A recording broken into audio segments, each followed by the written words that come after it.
মামলা রাষ্ট্রদ্রোহের মামলা করতে গেলে গভর্নমেন্টের অনুমোদন নিতে হয়, সেটাও নেওয়া হয়নি। জনাব তারেক রহমান সাহেবের রাজনৈতিক ভাবমূর্তি ক্ষুণ্ণ করার জন্য আর 21 টেবিটা দখল নেওয়ার জন্য এই মামলাটা দায়ের করা হয়েছিল। হাসিনা রেজিমের সময় বিএনপির ভারপ্রাপ্ত চেয়ারম্যান জনাব তারেক রহমান সাহেব সহ মুক্তিকামী গণতন্ত্রপন্থী অনেক বিভিন্ন পর্যায়ের নেতাকর্মীদের বিরুদ্ধে অসৎ উদ্দেশ্যে মামলা দায়ের করেছিল এবং এই পার্টিকুলার মামলাটাতে জনাব তারেক রহমান সাহেব ছিলেন, পাশাপাশি 21 টিভির চেয়ারম্যান জনাব আব্দুল সালাম সাহেব এবং প্রখ্যাত সাংবাদিক ডক্টর কনক সারোয়ার সাহেব ছিলেন।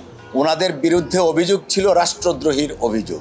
এবং ওনাদের কাজটা কি ছিল? কাজ ছিল তৎকালীন সময়ে জনাব তারেক রহমান সাহেব লন্ডনে একটা বক্তব্য দিচ্ছিলেন, সেই বক্তব্যটা লাইভ টেলিকাস্ট করেছিলেন 21 টিভি।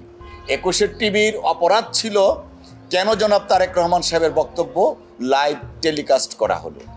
এই অপরাধের কারণে ক্রিমিনাল মামলাও না, ছোটোখাটো রাষ্ট্রদ্রোহী মামলা দায়ের করলেন, যে কারণে আমি যা বললাম প্রথিতযশা সাংবাদিক ডক্টর কনক সারোয়ারকে দেশ থেকে পালিয়ে যেতে কোনো রকম বা দেশ থেকে বাধ্য হয়েছিলেন এবং তার বোন এই ফ্যাসিস্ট রেজিমের শিকার হয়ে বিভিন্ন ধরনের মিথ্যা মামলায় আসামি হয়েছিলেন।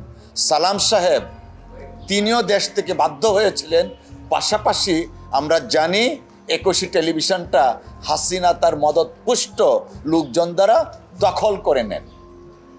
যাই হোক, আগে একটা রুল ইস্যু ছিল, সেই রুলটা শুনানির পরে মহামান্য সুপ্রিম কোর্টের হাইকোর্ট ডিভিশন মামলাটা বাতিল করে দিয়েছেন, কারণ মামলায় কোনো ধরনের লিগ্যাল ইনগ্রিডিয়েন্টস ছিল না। মামলা যে প্রক্রিয়া দায়ের করার কথা ছিল সেই প্রক্রিয়ার দায়ের হয়নি। মামলা রাষ্ট্রদ্রোহের মামলা করতে গেলে গভর্নমেন্টের অনুমোদন নিতে হয়, সেটাও নেওয়া হয়নি। অর্থাৎ তড়িঘড়ি করে রাজনৈতিক ফায়দা হাসিলের জন্য এবং জনাব তারেক রহমান সাহেবের রাজনৈতিক ভাবমূর্তি ক্ষুণ্ণ করার জন্য আর 21 টেবিটা দখল নেওয়ার জন্য হয়তোবা এই মামলাটা দায়ের করা হয়েছিল।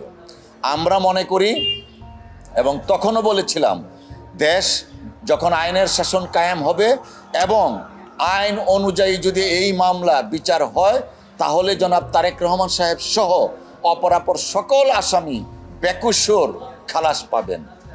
আমরা আগে 2015, 16, 17 সনে যে কথাটা বলেছিলাম, মহামান্য আদালতের রায়ের মাধ্যমে প্রমাণিত হয়েছে এই মামলা very initiation of the court case is illegal and void of initio, অর্থাৎ এই মামলা রুজুটাই চলে নাই। আমরা কৃতজ্ঞ এবং আমরা ন্যায় বিচার পেয়েছি। লোয়ার কোর্টে মামলাটা দায়ের করা হয় তখন যথাযথ কর্তৃপক্ষের কাছে মামলাটা দায়ের করা হয়নি, ম্যাজিস্ট্রেট কোর্টে ছিল। পরবর্তীতে সালাম সাহেব হাইকোর্ট ডিভিশন থেকে একটা রুল পেয়েছিলেন।